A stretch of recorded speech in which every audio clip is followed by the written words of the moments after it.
Hello guys, welcome to our YouTube channel study with M.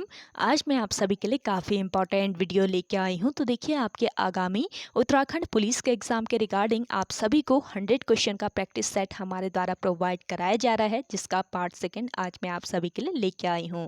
देखिए, ये जो practice set है ये टोटली आईओ के पैटर्न पर बनाया गया है, यानी कि 100 क्वेश्चन का ये प्रैक्टिस सेट है, जिसमें 20 क्वेश्चन हिंदी के, इसके अलावा जीके, जीएस, कंप्यूटर और उत्तराखंड मेंशन की गई है।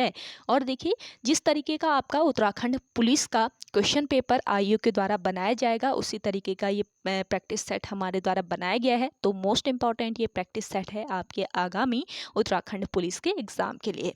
तो एंड तक आप सभी लोग इस प्रैक्टिस सेट को फॉलो जरूर कीजिएगा। और इससे पहले आपको इस प्रैक्टिस सेट का पार्ट 1 भी प्रोवाइड कराया गया है। जिन लोगों ने पार्ट 1 नहीं देखा है तो हमारे YouTube channel study with M पर विजिट करके देख सकते हैं। तो चलिए, आज के इस प्रैक्टिस सेट को हम स्टार्ट करते हैं। स्टार्ट करने से पहले जिन लोगों ने अभी तक हमारे YouTube channel study with M को सब्सक्राइब नहीं किया है वो सब्सक्राइब कर लें। साथ ही साथ बगल में जो बेल आइकन दिख रहा है इसे भी प्रेस कर लें, ताकि हम कोई भी वीडियो डालते हैं तो उसका नोटिफिकेशन आपके पास जल्द से जल्द पहुंच जाए। आप सभी लोग हमारे टेलीग्राम चैनल को भी ज्वाइन कर सकते हैं। अराउंड 6.7 के यहाँ पे ग्रुप मेंबर्स हो चुके हैं। सुबह 10 बजे और शाम 8 बजे यहाँ पे क्विज का आयोजन भी कराया जाता है। इसके अलावा अदर इम्पॉर्टेंट अपडेट्स पीडीएफ यहीं पे शेयर की जाती हैं। लिंक आपको उसका डिस्क्रिप्शन बॉक्स में मिल जाएगा। बढ़ते हैं आज की वीडियो की ओर। तो देखिए, इस प्रैक्टिस सेट का पहला क्वेश्चन है, पैसे से मनुष्य की जीवन जीने की इच्छा बलवती होती है। रेखांकित वाक्यांश के लिए एक शब्द है। देखिए, रेखांकित वाक्यांश है आपका जीवन जीने की इच्छा, और इसके लिए एक शब्द हो जाएगा जीजी विशा। ऑप्शन ए यहाँ पे आपका बिल्कुल करेक्ट आंसर है। नेक्स्ट क्वेश्चन देखिएगा, निम्न में कौन सा शब्द तद्भव है। देखिए, तद्भव शब्द है इनमें से घर। ऑप्शन डी यहाँ पे आपका बिल्कुल करेक्ट आंसर है। तद्भव शब्द क्या होते हैं। देखिए, संस्कृत शब्दों से परिवर्तित शब्द जिनकी उत्पत्ति तो संस्कृत से हुई, पर वो अपभ्रंश पुरानी हिंदी से गुजरने के कारण बदल गए हैं। तो ऐसे शब्द आपके तद्भव शब्द कहलाते हैं। और तद्भव घर के तत्सम शब्द की अगर हम बात करें, यहाँ पे तो आपको तद्भव शब्द दिया है। अगर हम इसके तत्सम शब्द की बात करें तो घर का तत्सम शब्द क्या हो जाएगा, गृह। तो ये ध्यान रखेंगे। और आपका रक्षा, प्राण और विद्या जो है ये आपके तत्सम शब्द हैं, और इनमें से आपका तद्भव शब्द हो जाएगा घर। नेक्स्ट क्वेश्चन देखिए, दूध का धुला होना मुहावरे का अर्थ है। देखिए, दूध का धुला होना इस मुहावरे का अर्थ है निर्दोष होना। ऑप्शन ए यहाँ पे आपका बिल्कुल राइट आंसर है। नेक्स्ट क्वेश्चन देखिएगा, रौद्र रस का स्थायी भाव है। देखिए, रौद्र रस का स्थायी भाव है क्रोध। ऑप्शन सी यहाँ पे आपका बिल्कुल करेक्ट आंसर है। चलिए, नेक्स्ट क्वेश्चन है आपका, खान पान में कौन सा समास है। देखिए, खान पान में द्वंद्व समास है। ऑप्शन डी इस क्वेश्चन का बिल्कुल करेक्ट आंसर है। नेक्स्ट क्वेश्चन देखिएगा, कौन सा अयादी संधि का उदाहरण है। देखिए, अयादी संधि का उदाहरण कौन सा है इसमें से, पावक। ऑप्शन ए यहाँ पे आपका राइट आंसर हो जाएगा। देखिए, अयादी संधि क्या होती है। अयादी संधि, अयादी संधि का जो नियम होता है वो क्या होता है। देखिए, अयादी संधि के अंतर्गत ओ या औ के बाद, अयादी संधि के अंतर्गत ओ या फिर औ के बाद कोई भिन्न स्वर आने पर ओ का क्या हो जाता है, ओ का औ हो जाता है, तथा औ का आव हो जाता है। तो ये ध्यान रखेंगे। अगर हम पावक का संधि विच्छेद करें तो पावक का संधि विच्छेद क्या होता है, पौ धन अक। पौ धन अक जो होता है ये पावक का संधि विच्छेद होता है। अब अयादी संधि का जो नियम है वो क्या है, ओ या औ के बाद कोई भिन्न स्वर आने पर ओ का तो औ हो जाएगा और औ का आव हो जाएगा। तो यहाँ पर औ का देखिए क्या हो गया है, आव हो गया है, यानी कि यहाँ पर देखिए पौ धन अक का क्या हो जाएगा, पावक हो जाएगा। तो ये पॉइंट आपको ध्यान में रखना है, इंपॉर्टेंट पॉइंट है। अगर आपने पॉइंट ध्यान रखा तो आप करेक्ट कर सकते हैं अपना क्वेश्चन। चलिए, नेक्स्ट क्वेश्चन देखिएगा, कौन सा स्थायी भाव नहीं है। देखिए, स्थायी भाव नहीं है इनमें से करुण। करुण जो है ये एक रस है। करुण जो होता है ये एक रस है, स्थायी भाव ये नहीं है। अगला क्वेश्चन देखिएगा, अपने को संकट में डालना अर्थ के लिए सही मुहावरा है। देखिए, अपने को संकट में डालना अर्थ के लिए सही मुहावरा कौन सा हो जाएगा? बिल्ली के गले में घंटी बांधना। ऑप्शन ए यहाँ पे आपका करेक्ट आंसर है। नेक्स्ट क्वेश्चन है,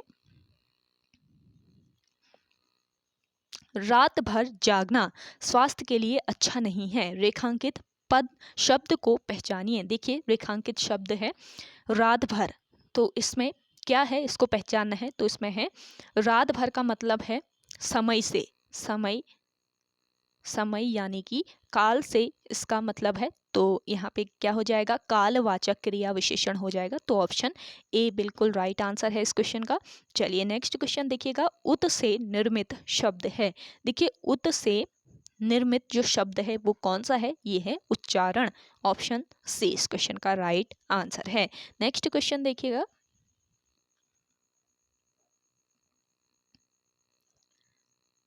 स्वर्ग का संधि विच्छेद होगा। देखिए, स्वर्ग का संधि विच्छेद क्या हो जाएगा? स्वधन ग, स्वधन ग स्वर्ग का संधि विच्छेद होगा। और यह विसर्ग संधि का उदाहरण है। यह किस संधि का? विसर्ग संधि का उदाहरण है। और इसके अंतर्गत विसर्ग के बाद किसी वर्ग की तृतीय, चतुर्थ, पंचम और य, र, व, ह वर्ण अपने पर विसर्ग रॉ में बदल जाता है। तो ध्यान रखेंगे, जो आपका पंचम, तृतीय, चतुर्थ, पंचम और य, र, व, ह वर्ण होते हैं, ये अपने पर विसर्ग रॉ में बदल जाता है। जो कि विसर्ग लगा होता है, जो विसर्ग इसमें लगा होता है वो किस में बदल जाता है? वो रॉ में बदल जाता है। यानी कि देखिए, यहाँ पे स्व के बाद विसर्ग लगा है और फिर ग लगा है। तो यहाँ पे जो आपका विसर्ग है वो किस में बदल गया है? इसमें बदल गया है रॉ में। ये रॉ में बदल गया है। तो यहाँ पे आपका क्या हो जाएगा? स्वधन ग का स्वर्ग हो जाएगा। तो ये पॉइंट आपको ध्यान में रखना है।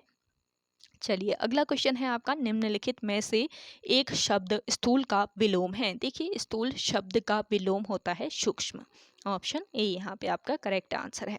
चलिए अगला है आपका, जहाँ उपमेय में उपमान की संभावना की जाए वहाँ अलंकार होता है। देखिए, जहाँ उपमेय में उपमान की संभावना की जाए वहाँ पर कौन सा अलंकार होता है? उत्प्रेक्षा अलंकार होता है।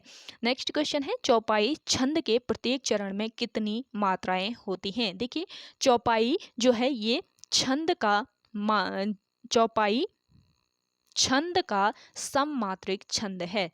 चौपाई छंद का सममात्रिक छंद है, ये पॉइंट ध्यान में रखें। और चौपाई छंद में 4 चरण होते हैं। कितने चरण? 4 चरण इसमें होते हैं और इसके प्रत्येक चरण में 16 मात्राएं होती हैं। तो ये ध्यान रखेंगे, 4 चरण होते हैं और प्रत्येक चरण में 16 मात्राएं होती हैं। तो ऑप्शन सी यहाँ पे आपका राइट आंसर हो जाएगा।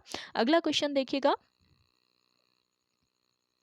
हमें यथाशक्ति दान करना चाहिए। रेखांकित शब्द में समास को पहचानिए। देखिए, यथाशक्ति है आपका रेखांकित शब्द और इसमें कौन सा समास है? इसमें है अव्ययी भाव समास। ऑप्शन ए इस क्वेश्चन का राइट आंसर है। चलिए नेक्स्ट क्वेश्चन है, विसिक किस शब्द का पर्यायवाची है? विसिक जो है वो किस शब्द का? ये बाण का पर्यायवाची है। ऑप्शन बी यहाँ पे आपका राइट आंसर है। और इसके अन्य पर्यायवाची शब्दों की अगर हम बात करें तो अन्य पर्यायवाची शब्द कौन कौन से हैं विषिक के? एक तो है आपका शायक, दूसरा है नाराज, तीसरा है शिलीमुख, शिलीमुख, और कौन सा है आपका? तीर है। तो इनको नोट कर लीजिएगा, इन पर्यायवाची शब्दों को, मोस्ट इंपॉर्टेंट है आपके आगामी एग्जाम के लिए। अगला क्वेश्चन देखिएगा, निम्नलिखित शब्दों में से कौन सा शब्द सदैव बहुवचन में प्रयोग होता है? मोस्ट इंपॉर्टेंट क्वेश्चन है। तो कौन सा ऐसा शब्द है जो सदैव बहुवचन में प्रयोग होता है? ये है प्राण। ऑप्शन बी यहाँ पे आपका राइट आंसर है। प्राण शब्द सदैव बहुवचन में प्रयोग होता है। अगला देखिएगा, के लिए किस कारक का प्रसर्ग है? देखिए, के लिए किस कारक का प्रसर्ग है? के लिए जो है ये संप्रदान कारक का प्रसर्ग है अथवा विभक्ति चिन्ह है। ये ध्यान रखेंगे, संप्रदान का ये विभक्ति चिन्ह है या फिर संप्रदान कारक का ये प्रसर्ग है। अगला क्वेश्चन देखिएगा, मनहरण कवित्त के प्रत्येक चरण में कितने वर्ण होते हैं? देखिए, मनहरण कवित्त वर्णिक छंद है, ये ध्यान रखेंगे, ये वर्णिक छंद है और इसके प्रत्येक चरण में 31 वर्ण होते हैं। तो ऑप्शन सी यहाँ पे आपका बिल्कुल राइट आंसर हो जाएगा। अगला देखिएगा, रीतिवाचक क्रिया विशेषण छांटिए। देखिए, रीतिवाचक क्रिया विशेषण की अगर हम बात करें तो इनमें से कौन सा हो जाएगा रीतिवाचक क्रिया विशेषण? जैसे तैसे। ऑप्शन डी यहाँ पे आपका राइट आंसर है, जैसे तैसे रीतिवाचक क्रिया विशेषण है। बात करें यहाँ वहाँ की तो ये स्थानवाचक है, स्थानवाचक क्रिया विशेषण है। बहुत की बात करें तो बहुत परिमाण वाचक क्रिया विशेषण है, जबकि कल जो है ये कालवाचक क्रिया विशेषण है, कालवाचक क्रिया विशेषण। तो स्थानवाचक, परिमाणवाचक, कालवाचक और जैसे तैसे हो गया आपका रीतिवाचक। तो सभी ध्यान में रखेंगे, मोस्ट इंपॉर्टेंट है।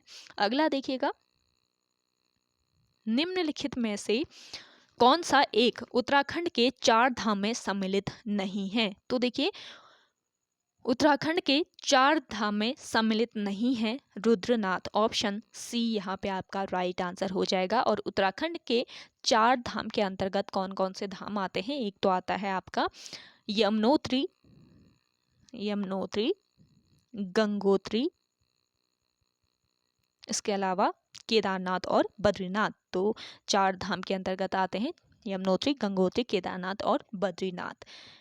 देखिए, यमुनोत्री और गंगोत्री जो है ये देवी मंदिर है, इसके अलावा केदारनाथ ये शिव मंदिर है, जबकि बद्रीनाथ की बात करें तो ये विष्णु मंदिर के लिए प्रसिद्ध है। अगला क्वेश्चन देखिएगा,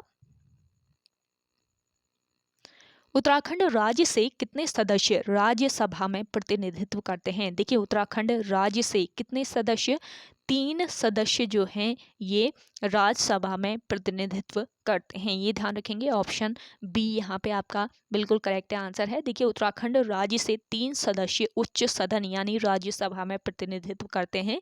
भारतीय संविधान के अनुच्छेद 80 के द्वारा, अनुच्छेद 80 के द्वारा राज्यसभा में राज्यों द्वारा प्रतिनिधित्व सदस्यों की संख्या का उल्लेख है। इंपॉर्टेंट पॉइंट है, नोट कर लीजिएगा। अगला देखिए, उत्तराखंड में निम्नांकित में कौन सा नगर ताम्र नगरी के रूप में जाना जाता है? देखिए, उत्तराखंड का कौन सा नगर है जो कि ताम्र नगरी के नाम से जाना जाता है? तो ये नगर है आपका अल्मोड़ा नगर। ऑप्शन बी यहाँ पे आपका करेक्ट आंसर है। उत्तराखंड का अल्मोड़ा नगर ताम्र नगरी के रूप में प्रसिद्ध है। अल्मोड़ा नगर ताम्र बर्तन और अनेक प्रकार की घरेलू इस्तेमाल की ताम्र वस्तुओं के निर्माण हेतु प्रसिद्ध है। अगला क्वेश्चन देखिएगा, उत्तरकाशी नगर का प्राचीन नाम था। देखिए, उत्तरकाशी नगर का जो प्राचीन नाम था वो क्या था? बाड़ाहाट था। ऑप्शन बी यहाँ पे आपका राइट आंसर है। उत्तरकाशी का प्राचीन नाम बाड़ाहाट था और उत्तरकाशी को विश्वनाथ की नगरी भी कहा जाता है। अगला देखिए, उत्तराखंड का राज्य पुष्प है। आप सभी को पता है उत्तराखंड का राज्य पुष्प कौन सा है? ब्रह्म कमल है। ऑप्शन डी यहाँ पे आपका राइट आंसर है।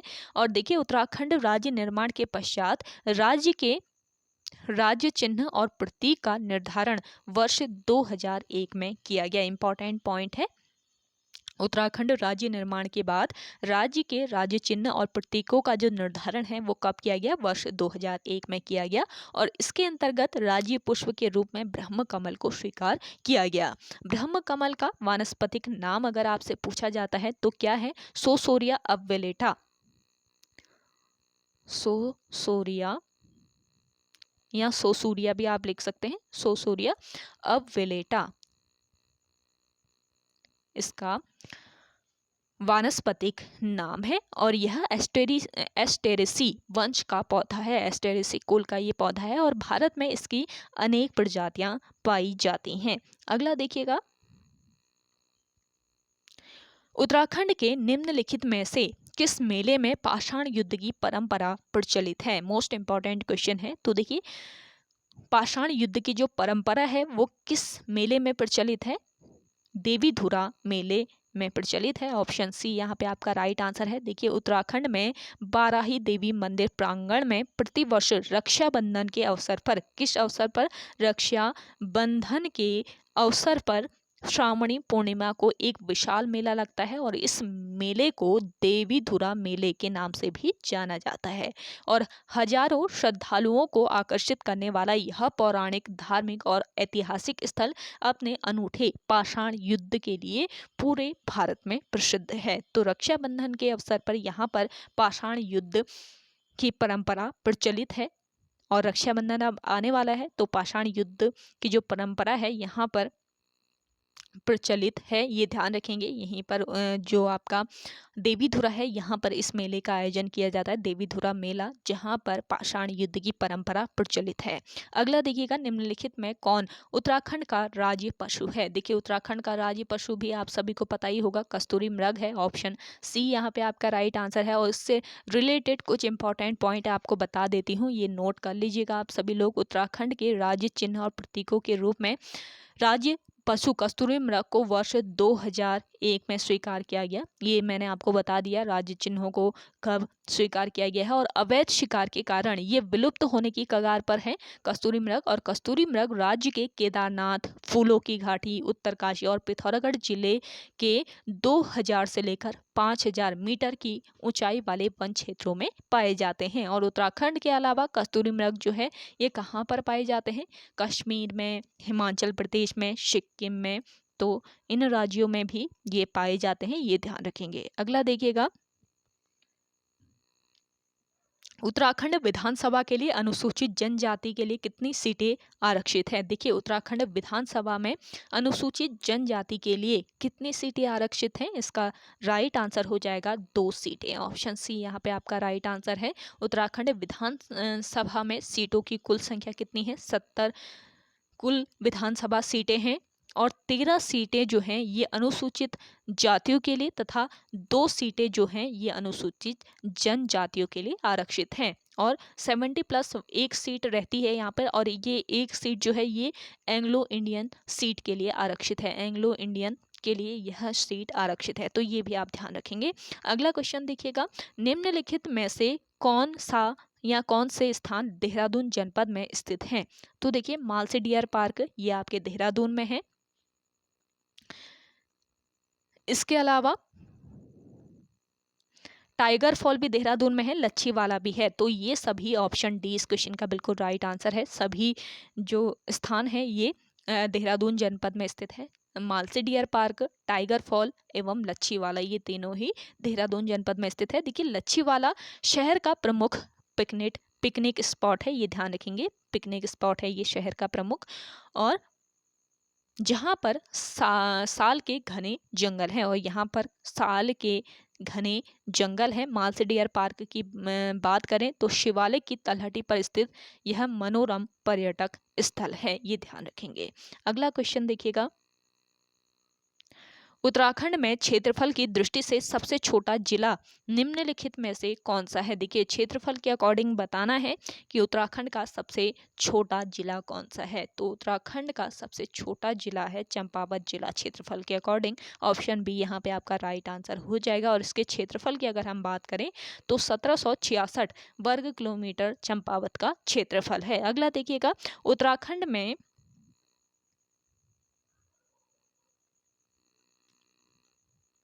उत्तराखंड में डैश के लेखक शेखर पाठक हैं। आपको बताना है किसके लेखक हैं शेखर पाठक। आपके सामने ऑप्शन दिए हुए हैं, जल्दी से देख के बताएं कि शेखर पाठक किसके लेखक हैं। तो देखिए कुली बेगार प्रथा के लेखक हैं, कुली बेगार प्रथा पुस्तक के लेखक हैं शेखर पाठक। ऑप्शन ए यहाँ पे आपका राइट आंसर हो जाएगा। और इस पुस्तक में शेखर पाठक ने ब्रिटिश काल के दौरान राज्य में फैली कुली बेगार प्रथा का व्यापक अध्ययन किया है। और वर्ष 2007 में इन्हें पद्मश्री अवार्ड से भी सम्मानित किया गया। और ये राज्य के प्रसिद्ध इतिहासकार भी हैं। और इसके अलावा देखिए असहिष्णुता के मुद्दे पर इन्होंने भारत सरकार को पद्मश्री सम्मान जो है वो लौटा दिया था, ये ध्यान रखेंगे। असहिष्णुता के मुद्दे पर इन्होंने भारत सरकार को पद्मश्री अवार्ड लौटा दिया था, इनको पद्मश्री अवार्ड से सम्मानित किया गया था, जिसे इन्होंने लौटा दिया था। अगला क्वेश्चन देखिएगा,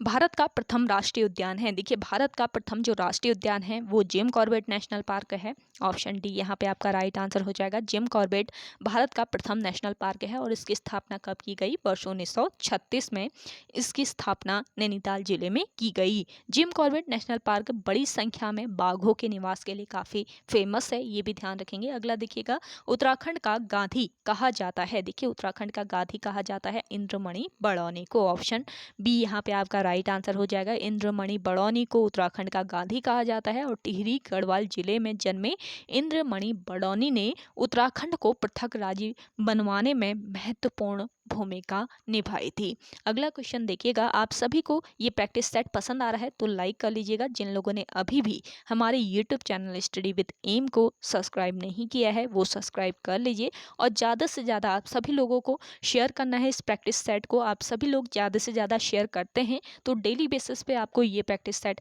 प्रोवाइड कराया जाएगा, तो आप सभी लोग ज़्यादा से ज़्यादा इसको शेयर कीजिएगा। चलिए नेक्स्ट क्वेश्चन देखिए, श्री सिद्धपीठ मंदिर सिद्धबली मंदिर नाम से डैश में स्थित है। तो देखिए सिद्धबली मंदिर जो है ये कहाँ पर स्थित है? ये आपके कोट द्वार में स्थित है। ऑप्शन ए यहाँ पे आपका राइट आंसर है।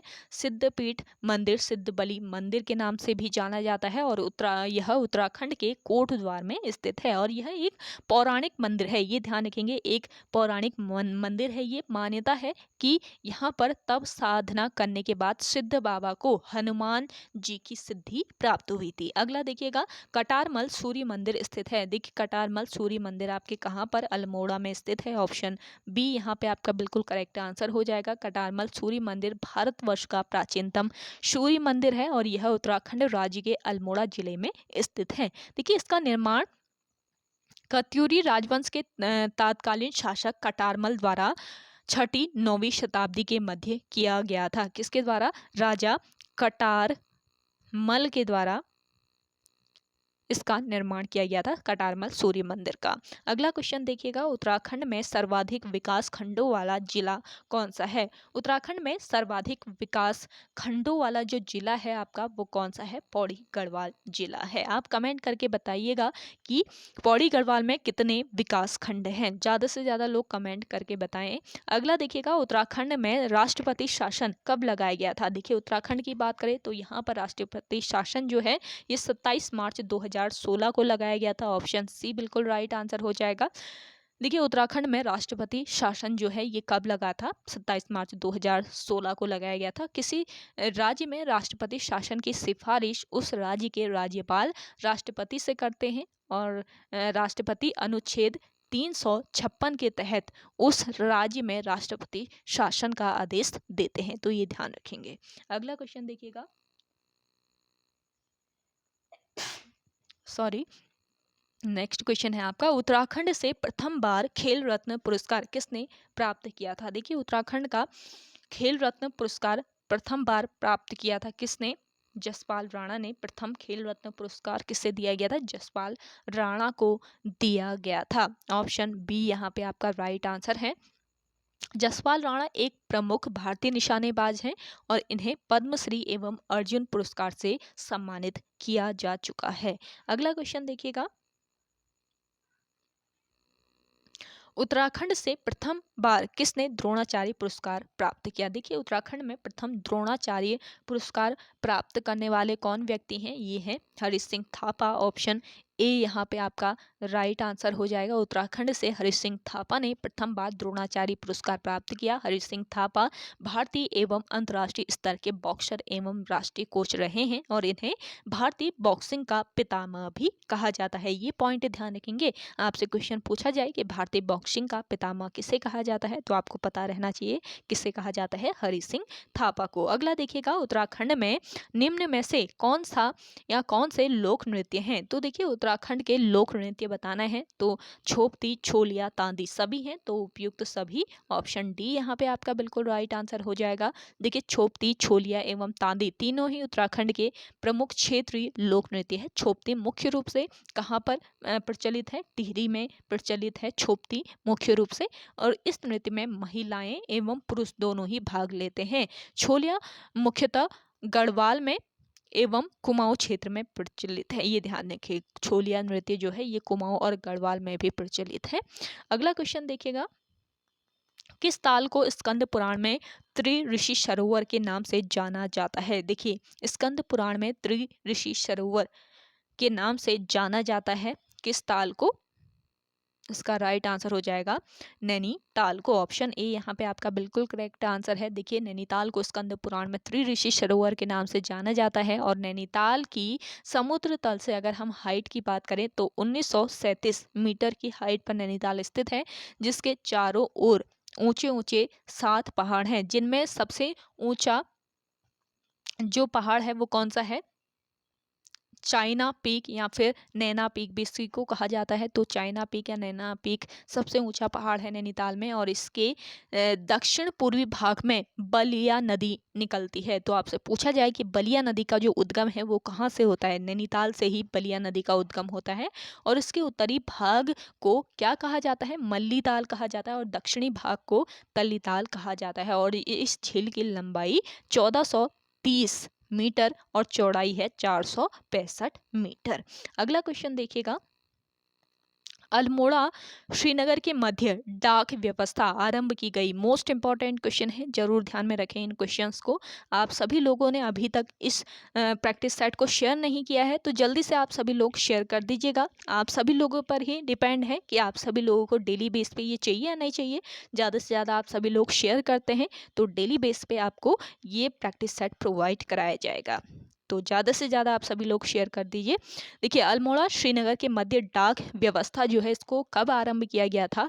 1815 में। ऑप्शन ए यहाँ पे आपका राइट आंसर हो जाएगा। देखिए, अल्मोड़ा से श्रीनगर के मध्य डाक व्यवस्था 1815 में शुरू की गई और कुमाऊं के प्रथम कमिश्नर एडवर्ड गार्डनर द्वारा, किसके द्वारा? एडवर्ड गार्डनर, जो कि कुमाऊं के प्रथम कमिश्नर थे, तो इनके द्वारा यह डाक व्यवस्था शुरू की गई थी। तो एक क्वेश्चन के साथ आपको बहुत सारे इंपॉर्टेंट पॉइंट भी बताए जा रहे हैं, तो ताकि काफ़ी मटेरियल आपको काफ़ी मटेरियल इस क्लास से आपको प्रोवाइड हो सके, इसके लिए आप सभी को इम्पॉर्टेंट पॉइंट भी बताए जा रहे हैं। आप सभी को कहीं पर कोई भी कमी ना रहे, इसके लिए आपको इम्पॉर्टेंट पॉइंट बताए जा रहे हैं। तो इन पॉइंट्स को आप नोट डाउन कर सकते हैं। इम्पॉर्टेंट पॉइंट है आपके आगामी एग्ज़ाम के लिए, क्योंकि काफ़ी कंपटीशन है देखिए आपके उत्तराखंड पुलिस के एग्ज़ाम में। तो अराउंड 1500 पोस्ट के लिए आपके 1,30,000 समथिंग लोग बुलाए गए हैं, तो काफ़ी कंपटीशन है। तो आप सभी लोग डेली बेसिस पे प्रैक्टिस सेट जरूर लगाएं। तो free of cost study with M के द्वारा ये प्रैक्टिस सेट आप सभी को प्रोवाइड कराया जा रहा है। तो ज़्यादा से ज़्यादा इसको फॉलो कीजिएगा और आप सभी लोग ज़्यादा से ज़्यादा इसे शेयर करते हैं तो डेली बेस पे इसको प्रोवाइड कराने की हम कोशिश करते हैं। तो आप सभी लोग कमेंट करके बताइएगा ये प्रैक्टिस सेट आपको कैसा लग रहा है। चलिए नेक्स्ट क्वेश्चन देखिएगा, 1563 में अल्मोड़ा को राजधानी बनाया गया। देखिए, 1563 ईस्वी में अल्मोड़ा को राजधानी बनाया गया चंद राजाओं के द्वारा। ऑप्शन ए यहाँ पे आपका राइट आंसर हो जाएगा। अगला देखिएगा, बायोडीजल हेतु उत्तराखंड राज्य में खेती की जाती है। देखिए, बायोडीजल हेतु उत्तराखंड राज्य में खेती की जाती है। किसकी खेती की जाती है? जैट्रोफा पौधे की खेती की जाती है। ऑप्शन बी यहाँ पे आपका राइट आंसर है। देखिए, बायोडीजल हेतु उत्तराखंड राज्य में जैट्रोफा की खेती की जाती है और बायोडीजल परंपरागत ईंधनों का एक स्वच्छ विकल्प है और इसको भविष्य का ईंधन भी माना जाता है। बायोडीजल में पेट्रोलियम नहीं होता है, किंतु इसे सम्यक अनुपात में पेट्रोलियम में मिलाकर विभिन्न प्रकार के वाहनों में प्रयोग किया जा सकता है। और बायोडीजल विषैला नहीं होता है, यह बायोडिग्रेडेबल भी होता है। ये ध्यान रखेंगे, यह बायोडिग्रेडेबल होता है। अगला क्वेश्चन देखिएगा, नेक्स्ट क्वेश्चन है आपका,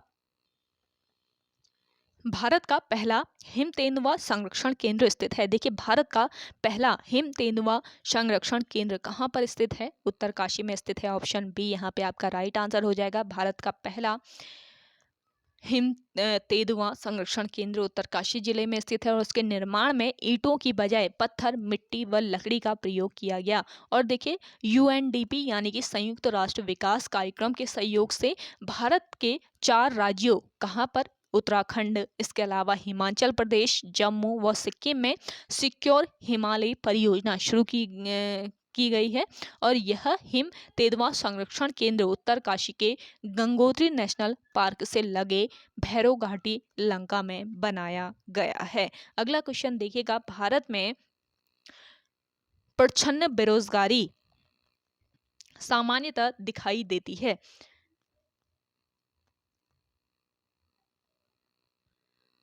देखिए, भारत में प्रच्छन्न बेरोजगारी यानी कि डिसगाइज्ड अनएम्प्लॉयमेंट सामान्यतः दिखाई देती है। कहाँ पर दिखाई देती है ये आपको बताना है, तो इस क्वेश्चन का राइट जो आंसर हो जाएगा वो क्या हो जाएगा, सेवा क्षेत्र में। ऑप्शन सी बिल्कुल राइट आंसर है। प्रच्छन्न बेरोजगारी को आदर्श या छिपी हुई बेरोजगारी भी कहते हैं और इसके अंतर्गत श्रमिक लोग बाहर से तो काम पर लगे हुए प्रतीत होते हैं, लेकिन वास्तव में उन श्रमिकों की उस कार्य में आवश्यकता नहीं होती है। ऐसे श्रमिकों की सीमांत उपयोगिता शून्य होती है, अर्थात यदि इन्हें कार्य से हटा दिया जाए तो उत्पादन पर कोई प्रभाव नहीं पड़ता है। और भारत में सामान्य तौर पर कृषि क्षेत्र में प्रच्छन्न बेरोजगारी दिखाई देती है। अगला देखिएगा,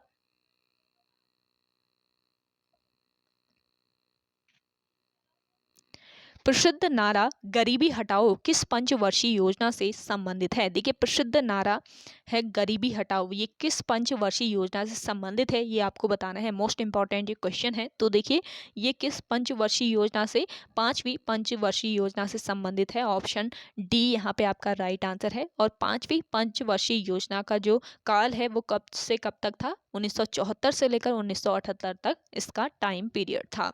देखिए, गरीबी हटाओ का नारा 5वीं पंचवर्षीय योजना के अंतर्गत दिया गया था और मूल रूप से यह नारा वर्ष 1971 के आम चुनाव के दौरान इंदिरा गांधी ने दिया था। अगला क्वेश्चन देखिएगा, सकल राष्ट्रीय उत्पाद को निम्नलिखित 3 सुविदित विधियों से मापा जाता है, सिवाय किसके। इसका राइट आंसर हो जाएगा सिवाय मूल्य वर्धित विधि के। ऑप्शन सी यहाँ पे आपका राइट आंसर है। देखिए, सकल राष्ट्रीय उत्पाद यानी कि जीएनपी को उत्पाद, आय और व्यय की विधियों द्वारा मापा जाता है, जबकि मूल्यवर्धित विधि का इसमें प्रयोग नहीं किया जाता है। अगला क्वेश्चन देखिएगा, संसद या विधानसभा के किसी सदस्य की सदस्यता तब समाप्त समझी जाती है यदि वह बिना सदन को सूचित किए न्यूनतम डैश तक अनुपस्थित रहता है। तो देखिए, लगभग कितने दिन तक अनुपस्थित रहता है। इसका राइट आंसर हो जाएगा 60 दिन तक। संसद या विधानसभा के किसी सदस्य की सदस्यता तब समाप्त मानी जाती है यदि वह बिना सदन को सूचित किए न्यूनतम 60 दिन तक अनुपस्थित रहता है। तो ऑप्शन ए इस क्वेश्चन का राइट आंसर हो जाएगा। देखिए, संसद या विधानसभा सदस्य बिना सदन को सूचित किए 60 दिन या इससे अधिक अवधि तक अनुपस्थित रहता है तो उसकी सदस्यता समाप्त मानी जाती है। अगला देखिएगा, नीति निर्देशक सिद्धांत हैं। देखिए, नीति निर्देशक सिद्धांत है वाद योग्य नहीं। ऑप्शन बी यहाँ पे आपका राइट आंसर है। भारतीय संविधान में लिखित नीति निर्देशक सिद्धांत राज्य की इच्छा पर निर्भर है। नीति निर्देशक तत्व वाद योग्य नहीं है, अर्थात इन्हें न्यायालय द्वारा लागू नहीं करवाया जा सकता है क्योंकि इनमें वैधानिक शक्ति का अभाव है। अगला देखिएगा, वर्ष 2011 की जनगणना के अनुसार देहरादून नगर की कुल नगरीय जनसंख्या है। देखिए, वर्ष 2011 की जनगणना के अकॉर्डिंग अगर हम बात करें तो देहरादून नगर की कुल नगरीय जो जनसंख्या है वो कितनी है, 9.42 लाख है। ऑप्शन सी यहाँ पे आपका राइट आंसर हो जाएगा। अगला देखिएगा, भारत में उच्चतम न्यायालय का उद्घाटन किस तिथि में हुआ था। देखिए, भारत में उच्चतम न्यायालय का जो उद्घाटन है वो किस तिथि को हुआ था, 28 जनवरी 1950 को हुआ था। ऑप्शन बी यहाँ पे आपका राइट आंसर हो जाएगा। भारत में उच्चतम न्यायालय का उद्घाटन 28 जनवरी 1950 को हुआ था, परंतु वर्ष 1958 ईस्वी तक संसद भवन का चैम्बर ऑफ प्रिंसेस ही भारत के उच्चतम न्यायालय का भवन था और वर्ष 1958 में उच्चतम न्यायालय तिलक मार्ग नई दिल्ली स्थित परिसर में स्थानांतरित किया गया। अगला देखिएगा, परिमार्जन नेगी किस खेल से संबंधित है। देखिए, परिमार्जन नेगी जो है ये किस खेल से ये संबंधित है, शतरंज के खेल से। ऑप्शन सी यहाँ पे आपका राइट आंसर है। अगला देखिएगा, भारत में प्रधानमंत्री तब तक अपने पद पर बना रहता है जब तक उसे प्राप्त है, जब तक कि उसे लोकसभा का विश्वास प्राप्त है तब तक वो अपने पद पर बने रहते हैं। ऑप्शन सी यहाँ पे आपका राइट आंसर है। देखिए, भारतीय संविधान के अनुच्छेद 75 एक के अनुसार प्रधानमंत्री की नियुक्ति राष्ट्रपति द्वारा की जाती है और भारत का प्रधानमंत्री तब तक अपने पद पर बना रहता है जब तक उसे लोकसभा का विश्वास प्राप्त होता है। अगला देखिएगा, तंजानिया की पूर्व राजधानी क्या थी। देखिए, तंजानिया की जो पूर्व राजधानी थी वो थी आपके दार ए सलाम। ऑप्शन डी यहाँ पे आपका राइट आंसर हो जाएगा। अफ्रीका महाद्वीप में स्थित देश तंजानिया की पूर्व समय में राजधानी दार ए सलाम थी और वर्तमान में इसकी राजधानी कहाँ पर स्थित है, डोडोमा में। ये ध्यान रखेंगे, वर्तमान में डोडोमा में इसकी राजधानी है। अगला क्वेश्चन देखिएगा, माउंट एवरेस्ट नाम किसके नाम पर रखा गया है। देखिए, माउंट एवरेस्ट नाम जो है वो किसके नाम पर वो रखा गया है। देखिए माउंट एवरेस्ट का नाम रखा गया है भारत के एक महासर्वेक्षक के नाम पर। तो ये ध्यान रखेंगे, इंपॉर्टेंट क्वेश्चन है। चलिए नेक्स्ट क्वेश्चन देखिए, निम्नलिखित में से उत्तराखंड के किस जिले में नारायण आश्रम स्थित है। देखिए, नारायण आश्रम किस जिले में स्थित है, इसका राइट आंसर हो जाएगा पिथौरागढ़ जिले में। ऑप्शन डी यहाँ पे आपका करेक्ट आंसर है। उत्तराखंड के पिथौरागढ़ जिले के सोसा नामक क्षेत्र में नारायण आश्रम स्थित है। किस क्षेत्र में, सोसा नामक क्षेत्र में स्थित है नारायण आश्रम। और देखिए, इस आश्रम को स्थानीय तौर पर बंगबा या चौदस भी कहा जाता है और इस आश्रम को वर्ष 1936 ईस्वी में सामाजिक कार्यकर्ता नारायण स्वामी के द्वारा स्थापित किया गया था। अगला क्वेश्चन देखिएगा, विषुवतीय प्रदेशों में क्या होता है। देखिए, विषुवतीय प्रदेशों में गर्म और आर्द्र जलवायु होती है। ऑप्शन बी यहाँ पे आपका करेक्ट आंसर है। देखिए, विषुवतीय प्रदेशों में गर्म और आर्द्र जलवायु क्यों पाई जाती है, क्योंकि इन प्रदेशों में दोनों ओर 5 डिग्री उत्तरी तथा 5 डिग्री दक्षिणी अक्षांश, भूमध्य रेखा के दोनों ओर 5 डिग्री उत्तरी और 5 डिग्री दक्षिणी अक्षांश में सूर्य की किरणें लंबवत चमकती है, जिसके कारण वर्ष भर तापक्रम ऊंचा बना रहता है। तो यहाँ पर गर्म और आर्द्र जलवायु होने का ये कारण होता है। अगला देखिएगा, विश्व की ताजे पानी की सबसे बड़ी झील लेक सुपीरियर कहाँ पर स्थित है। देखिए, विश्व की ताजे पानी की सबसे बड़ी जो झील है ये लेक सुपीरियर है और ये कहाँ पर स्थित है, ये स्थित है आपके संयुक्त राज्य अमेरिका में। ऑप्शन ए यहाँ पे आपका करेक्ट आंसर है। देखिए, विश्व की ताजे पानी की सबसे बड़ी जो लेक है ये कौन सी लेक है, सुपीरियर लेक सुपीरियर संयुक्त राज्य अमेरिका एवं कनाडा में स्थित है। जबकि विश्व में खारे पानी की पूछी जाए आपसे, खारे पानी की सबसे बड़ी झील कौन सी है, तो कैस्पियन सागर खारे पानी की सबसे बड़ी झील है विश्व में। अगला देखिएगा, वर्ष का सबसे लंबा दिन है। देखिए, वर्ष का सबसे लंबा जो दिन होता है वो होता है आपका 21 जून। ऑप्शन सी यहाँ पे आपका राइट आंसर है। 21 जून को सबसे बड़ा दिन होता है तथा रात सबसे छोटी होती है। सूर्य की किरणें 21 जून को कर्क रेखा पर लंबवत पड़ती है, जिसके कारण इन क्षेत्रों में अधिक तापमान रहता है तथा उत्तरी गोलार्ध में ग्रीष्म ऋतु होती है और इस दिन उत्तरी गोलार्ध सूर्य के सम्मुख होता है। अगला क्वेश्चन देखिएगा, पश्चिमी घाटों और पूर्वी घाटों का मिलन स्थल है। देखिए, पश्चिमी घाटों और पूर्वी घाटों का जो मिलन स्थल है वो कौन सा स्थल है, ये है आपकी नीलगिरी पहाड़ियाँ। ऑप्शन डी यहाँ पे आपका राइट आंसर है। अगला देखिएगा, गिरना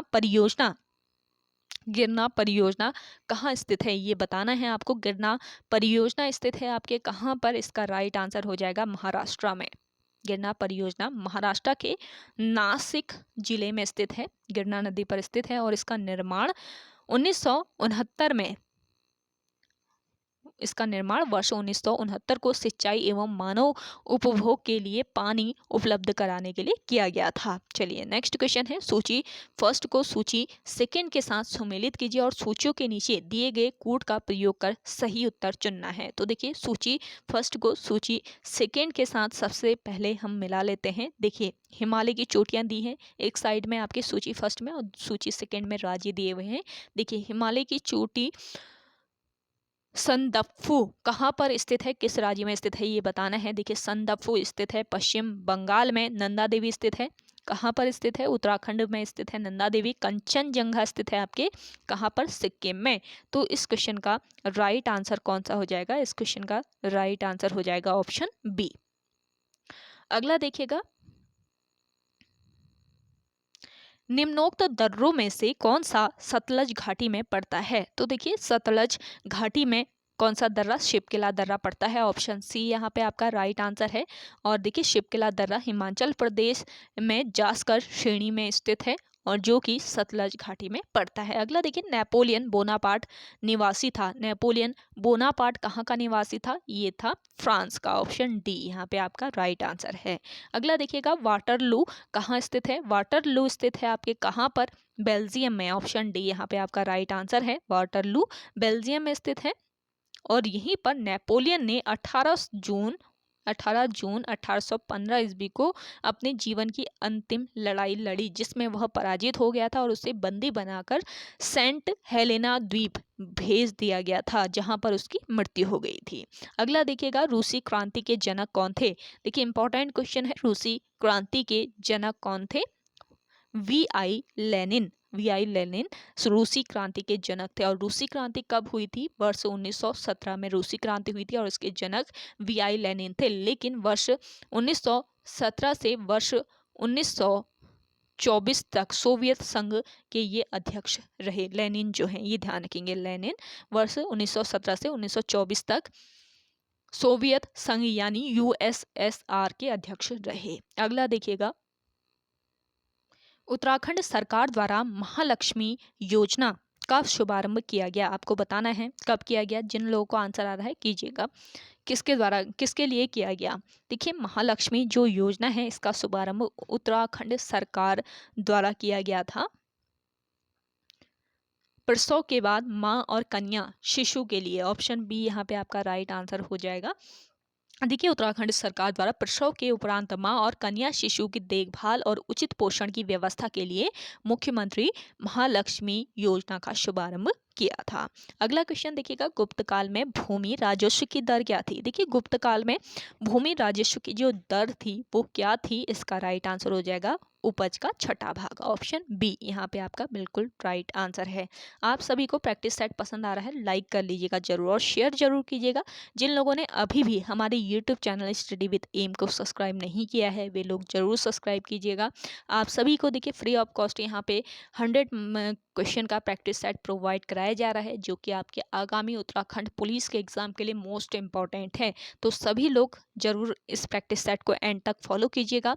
अगला देखिए, कालिदास द्वारा रचित माल विकाग्नि मित्रम नाटक का नायक था। देखिए कालिदास द्वारा रचित है ये माल विकाग्नि मित्रम नाटक, और इसका नायक कौन था, इसका नायक था अग्निमित्र। ऑप्शन सी यहाँ पे आपका राइट आंसर है। अगला देखिए, नर्मदा नदी पर सम्राट हर्ष के दक्षिणवर्ती अग्रगमन को रोका।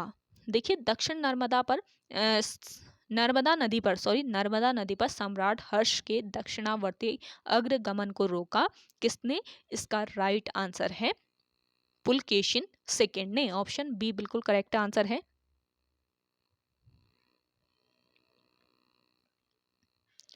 नेक्स्ट देखिए, निम्नलिखित में से किसने बंगाल के विभाजन, जो कि कब हुआ था, वर्ष 1905 ईस्वी में हुआ था, के विरोध में हुए आंदोलन का नेतृत्व किया था। देखिए बंगाल विभाजन के विरोध में हुए आंदोलन का नेतृत्व किसने किया था, सुरेंद्र नाथ बनर्जी ने। ऑप्शन ए यहाँ पे आपका राइट आंसर है।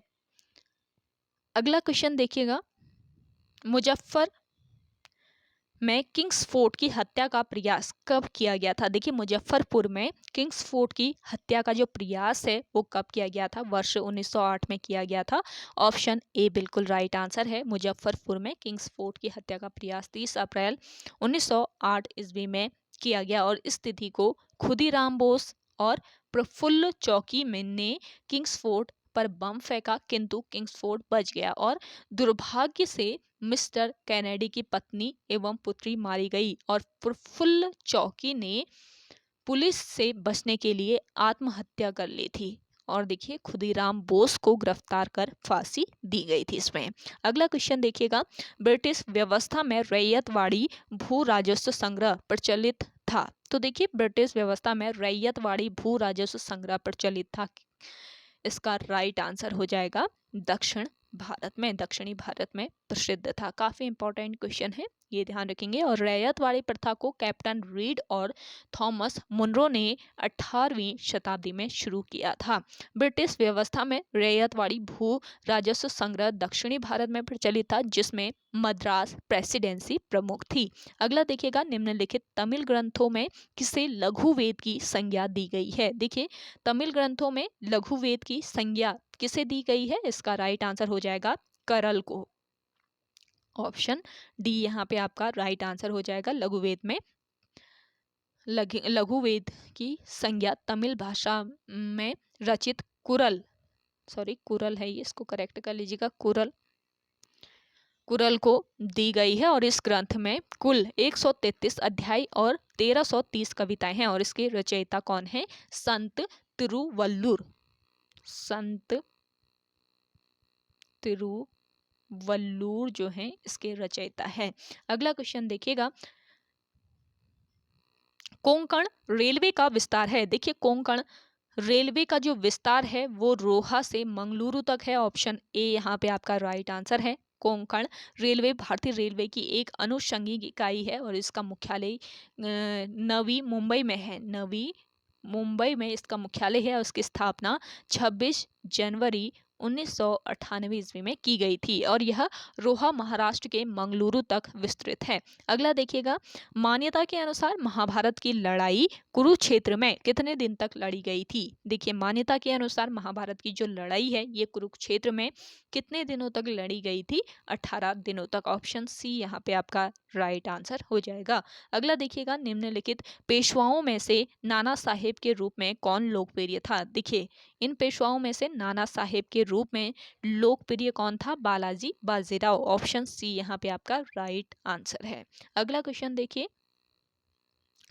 थाल घाट दर्रा निम्न में से किस पर्वत श्रेणी में स्थित है। देखिए थाल घाट दर्रा जो है ये किस पर्वत श्रेणी में ये स्थित है, आपके पश्चिमी घाट पर्वत श्रेणी में। ऑप्शन सी यहाँ पे आपका राइट आंसर हो जाएगा। थाल घाट दर्रा पश्चिमी घाट पहाड़ियों में स्थित है। मुंबई कोलकाता रेल मार्ग इस दर्रे से होकर गुजरता है। अगला देखिए, चौसा की लड़ाई शेरशाह ने किसको हराया। चौसा की लड़ाई में शेरशाह ने किसको हराया ये बताना है। देखिए चौसा की जो लड़ाई थी इसमें शेरशाह ने किसको हराया था, हुमायूं को। ऑप्शन डी यहाँ पे आपका राइट आंसर है। और चौसा का जो युद्ध है ये 1539 को शेर खां एवं हुमायूं के बीच हुआ था और इस युद्ध में शेर खां ने हुमायूं को हराया था। इसी युद्ध के बाद शेर खां ने शेरशाह की पदवी ग्रहण कर ली थी। अगला क्वेश्चन देखिएगा,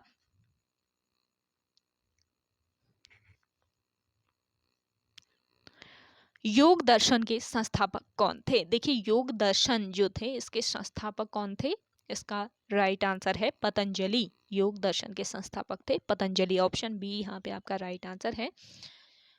योग दर्शन के संस्थापक पतंजलि मुनि थे। कपिल ने सांख्य दर्शन, जैमिनी ने, कपिल की बात करें तो सांख्य दर्शन साम्य दर्शन जो है इसके संस्थापक कौन थे, कपिल थे, ये ध्यान रखें। सांख्य दर्शन के संस्थापक थे कपिल। जैमिनी ने पूर्व मीमांसा तथा कणाद ने वैशेषिक दर्शन का प्रतिपादन किया था, ये ध्यान रखेंगे, इंपॉर्टेंट पॉइंट है ये। अगला क्वेश्चन देखिएगा, प्रार्थना समाज के संस्थापक कौन थे। देखिए प्रार्थना समाज की बात करें तो इसके संस्थापक थे आत्माराम पांडुरंग। ऑप्शन सी यहाँ पे आपका राइट आंसर हो जाएगा। प्रार्थना समाज के संस्थापक आत्माराम पांडुरंग थे और उनके सहयोगियों में M.G. रनाडे तथा देवेंद्र नाथ ठाकुर भी थे। और इस संस्था की स्थापना कब की गई थी, 1867 में।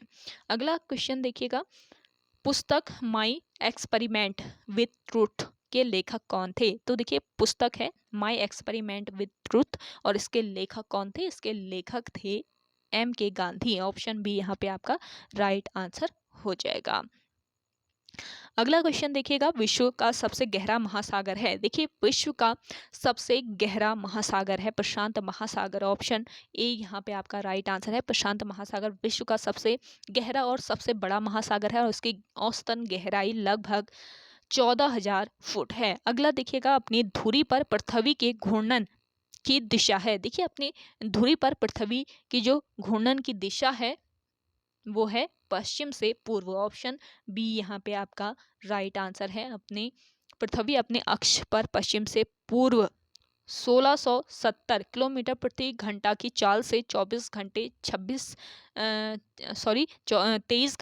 56 मिनट और 4 सेकंड में एक पूरा चक्कर लगाती है। पृथ्वी की इस गति को घूर्णन या दैनिक गति कहते हैं। घूर्णन गति के कारण पृथ्वी पर दिन और रात होते हैं। अगला क्वेश्चन देखिएगा, वायुमंडल की कौन सी परत बड़े जेट विमानों के लिए आदर्श उड़ान परिस्थितियों के हालात प्रदान करती हैं? तो इस क्वेश्चन का राइट आंसर हो जाएगा आपका ऑप्शन सी, स्ट्रेटोस्फियर।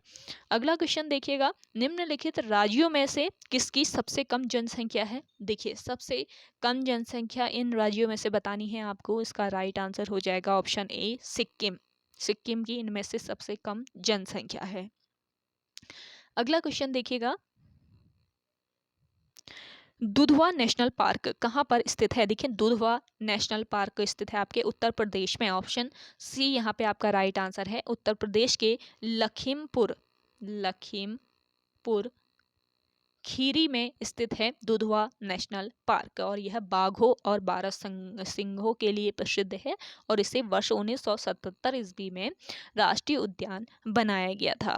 अगला क्वेश्चन देखिएगा, संविधान के लागू होने के समय निम्न आदर्शों में से किसको प्रस्तावना में सम्मिलित नहीं किया गया था? देखिए संविधान के लागू होने के समय किसको प्रस्तावना में सम्मिलित नहीं किया गया था? इसका राइट आंसर है समाजवादी को। ऑप्शन सी यहाँ पे आपका बिल्कुल राइट आंसर है। संविधान के लागू होने के समय प्रस्तावना में समाजवादी, पंथनिरपेक्ष तथा अखंडता जैसे शब्द सम्मिलित नहीं थे। इन आदर्शों को 42वें संविधान संशोधन 1976 द्वारा प्रस्तावना में शामिल किया गया था। अगला क्वेश्चन देखिएगा, किसी कैदी को न्यायालय के समक्ष प्रस्तुत करवाने के लिए निम्न में से कौन से रिट यानी कि न्यायालय आदेश की आवश्यकता पड़ेगी? तो इसका राइट आंसर हो जाएगा, देखिए इसका राइट आंसर है बंदी प्रत्यक्षीकरण। ऑप्शन सी यहाँ पे आपका राइट आंसर है।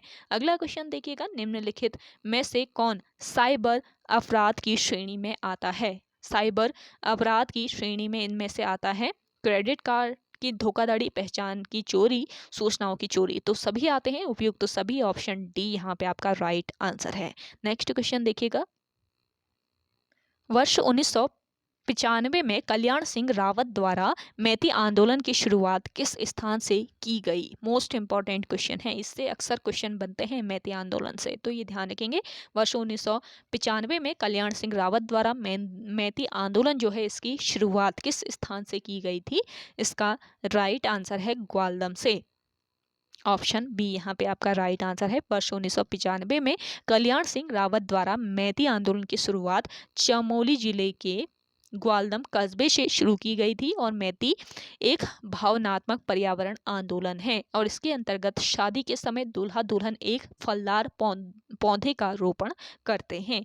अगला देखिएगा, भारतीय अर्थव्यवस्था का द्वितीय क्षेत्र किससे संबंधित है? देखिए भारतीय अर्थव्यवस्था का द्वितीय क्षेत्र उद्योग, विनिर्माण और बिजली से संबंधित है। ऑप्शन ए इस क्वेश्चन का करेक्ट आंसर है। भारतीय अर्थव्यवस्था के द्वितीय क्षेत्र में उद्योग, विनिर्माण तथा बिजली आदि आते हैं। और प्राथमिक क्षेत्र की बात करें तो प्राथमिक क्षेत्र में कृषि, इसके अलावा खनन तथा उससे संबंधित अन्य क्षेत्र आते हैं। जबकि तृतीय क्षेत्र की अगर हम बात करें तो तृतीय क्षेत्र में व्यवसाय, परिवहन, संचार और सेवाएं आते हैं और द्वितीय क्षेत्र में आते हैं उद्योग, विनिर्माण और बिजली। ये सभी चीजें ध्यान रखें। अगला क्वेश्चन देखिएगा, विमुद्रीकरण क्या होता है? देखिए विमुद्रीकरण की अगर हम बात करें तो विमुद्रीकरण क्या होता है? पुराने नोटों का चलन बंद कर देना। ऑप्शन बी यहाँ पे आपका राइट आंसर है। पुरानी मुद्रा को कानूनी तौर पर बंद करना तथा उसके स्थान पर नई मुद्रा लाने की घोषणा करना विमुद्रीकरण कहलाता है। और भारत में 8 नवंबर 2016 को विमुद्रीकरण का प्रयोग किया गया था। अगला क्वेश्चन है आपका, मोसाद कहाँ का राष्ट्रीय गुप्तचर संस्था है? देखिए मोसाद की बात करें तो यहाँ ये कहाँ की गुप्तचर संस्था है? इजराइल की। ऑप्शन ए यहाँ पे आपका राइट आंसर है। मोसाद इजराइल की राष्ट्रीय गुप्तचर संस्था है और इसकी स्थापना 13 दिसंबर 1949 में एक केंद्रीय संस्थान के रूप में की गई थी। चलिए अगला क्वेश्चन है आपका,